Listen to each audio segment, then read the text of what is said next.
Anton baru saja pindah ke kota setelah lulus kuliah.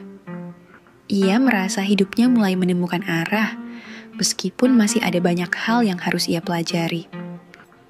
Namun, ada satu hal yang mengusik pikirannya. Rambutnya yang mulai panjang dan tak terawat. Teman-temannya sering menyarankan agar ia pergi ke salon. Namun, Anton selalu menghindar. Baginya, perawatan diri bukanlah prioritas utama. Suatu hari, usai pertemuan dengan seorang klien, Anton merasa terlalu lelah untuk pulang ke apartemennya. Ia berjalan-jalan di pusat kota, hingga akhirnya tanpa sengaja menemukan sebuah salon kecil di sudut jalan. Papan nama salon itu sudah agak usang, namun di dalamnya cahaya hangat dan suasana nyaman membuat Anton merasa tertarik. Ia memutuskan untuk masuk dan menanyakan apakah mereka masih membuka layanan. Di belakang meja kasir, duduk seorang wanita parubaya dengan senyum ramah. Rambutnya yang tertata rapi menunjukkan keahlian dalam perawatan, sementara matanya yang hangat memberi kesan bahwa ia sudah cukup lama bekerja di tempat itu. Wanita itu tersenyum pada Anton. "Selamat datang. Ada yang bisa saya bantu, nak?" Anton tersenyum canggung, merasa sedikit malu dengan penampilannya yang kurang terawat. "Iya, Tante. Saya ingin potong rambut. Bisa langsung dilayani?" "Tentu datanglah. Namaku Mirna, aku yang akan merawatmu," jawab wanita itu sambil mempersilakan Anton duduk di kursi salon. Tante Mirna dengan sikap tenangnya mulai merapikan rambut Anton. Setiap gerakan tangannya menunjukkan keahlian dan perhatian yang penuh. Anton yang awalnya canggung mulai merasa nyaman. Mereka mulai berbincang ringan. "Jadi, kamu baru di sini ya? Baru pindah ke kota?" tanya Tante Mirna sambil menyisir rambut Anton dengan teliti. "Iya, Tante. Saya baru saja dapat pekerjaan di sebuah perusahaan di pusat kota. Jujur, saya belum terbiasa dengan kehidupan di sini." Tante Mirna tertawa kecil. "Itu wajar. Kota besar memang bisa membuatmu merasa kecil. Tapi, jangan khawatir. Kamu akan cepat beradaptasi." Anton merasakan kenyamanan yang tak biasa. Biasanya, ia merasa canggung ketika bertemu orang yang lebih tua. Tetapi dengan Tante Mirna, perbincangan mengalir dengan mudah. Rasanya seperti berbicara dengan seorang teman lama. Suaranya yang lembut dan ketulusan dalam setiap kata yang diucapkannya membuat Anton merasa tenang. Setelah potongan selesai, Anton melihat dirinya di cermin. Potongan rambutnya rapi, tetapi yang lebih mencolok adalah rasa nyaman yang ia dapatkan saat berada di sana. "Terima kasih banyak, Tante. Saya merasa jauh lebih baik sekarang," kata Anton dengan tulus. Tante Mirna tersenyum manis. "Senang bisa membantu, nak. Kalau kamu butuh perawatan lain, jangan ragu untuk datang lagi." Sejak hari itu, Anton mulai sering mengunjungi salon tempat Tante Mirna bekerja. Setiap kali ia merasa penat atau membutuhkan perawatan rambut, ia akan mampir ke salon kecil itu. Meski bukan hanya untuk potong rambut, pertemuan dengan Tante Mirna selalu membuatnya merasa lebih baik. Mereka mulai berbicara lebih sering tentang kehidupan, tentang impian, dan tentang segala hal kecil yang membuat hidup lebih bermakna. Anton mulai merasakan sesuatu yang berbeda.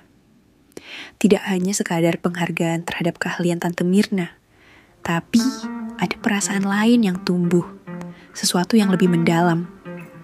Setiap kali mereka berbicara, Anton merasa dunia menjadi lebih ringan. Ia merasa dihargai, diterima, dan didengar. Sementara itu, Tante Mirna juga mulai merasa nyaman dengan kehadiran Anton. Ia melihat pemuda itu bukan hanya sebagai pelanggan salon, tapi juga sebagai seseorang yang bisa berbagi cerita dan tawa. Walaupun usianya jauh lebih muda, Anton memiliki kedewasaan yang tak biasa, yang membuatnya merasa dihormati. Suatu sore, Anton datang ke salon dengan wajah murung. Tante Mirna yang sedang mengatur peralatan salon segera memperhatikan ekspresinya. "Ada yang terjadi, Nak. Kamu tampak berbeda hari ini," tanya Tante Mirna dengan perhatian. Anton duduk di kursi salon, menunduk. Ia merasa berat untuk mengungkapkan perasaannya. "Tante, saya merasa ada yang hilang dalam hidup saya. Saya rasa saya jatuh cinta pada seseorang yang tidak seharusnya saya cintai," katanya. Suara hampir berbisik. Tante Mirna terdiam sejenak. Ia tahu apa yang dikatakan Anton bukanlah sesuatu yang mudah. Ia pun menarik napas panjang, berusaha memberi nasihat yang bijak. Cinta memang tak pernah bisa diprediksi, Nak. Terkadang kita jatuh cinta pada orang yang tidak kita rencanakan. Tapi itu bukanlah hal yang salah. Cinta itu sendiri yang memberi kita pelajaran. Anton menatap wajah Tante Mirna, mencoba mencari jawaban atas perasaan yang begitu kuat, namun sulit dijelaskan. "Tante, apakah saya boleh merasa seperti ini? Mencintai seseorang yang jauh lebih tua, yang sudah banyak pengalaman." Tante Mirna tersenyum lembut, menatap Anton dengan pandangan penuh pengertian. "Cinta tidak mengenal usia, Nak. Cinta adalah tentang siapa yang membuatmu merasa lebih hidup. Siapa yang membuat hatimu tenang dan nyaman. Kalau itu yang kamu rasakan, jangan takut untuk mengikutinya." Malam itu, setelah percakapan panjang itu, Anton merasa hatinya lebih ringan. Namun, ia tahu ada satu langkah besar yang harus ia ambil. Keesokan harinya, ia kembali ke salon hanya untuk satu tujuan, mengungkapkan perasaannya. Tante Mirna sedang menyapu lantai salon saat Anton masuk. Dengan langkah mantap, Anton mendekatinya. "Tante, saya ingin berbicara denganmu," kata Anton dengan suara tegas. Tante Mirna berhenti menyapu dan memandang Anton dengan senyum tipis. "Ada apa, Nak?" "Tante, saya tidak bisa menahan perasaan saya lagi. Saya jatuh cinta pada Tante, dan saya ingin mengatakan itu. Mungkin ini gila, mungkin ini tak tepat, tapi saya tidak bisa berpura-pura tidak merasakannya." Tante Mirna terdiam, seolah menimbang kata-kata Anton. Lalu perlahan ia berkata, "Nak, cinta memang tak selalu mudah. Tapi yang penting adalah ketulusan dalam perasaan itu. Aku sangat menghargai perasaanmu, tapi kita harus berhati-hati dalam membuat keputusan karena hidup ini penuh dengan konsekuensi." Sejak hari itu, hubungan Anton dan Tante Mirna semakin mendalam.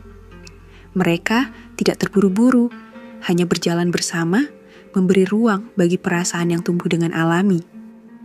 Ada banyak hal yang harus dipahami, banyak hal yang harus dipertimbangkan. Tetapi satu hal yang pasti, mereka saling menghargai dan saling memberi dukungan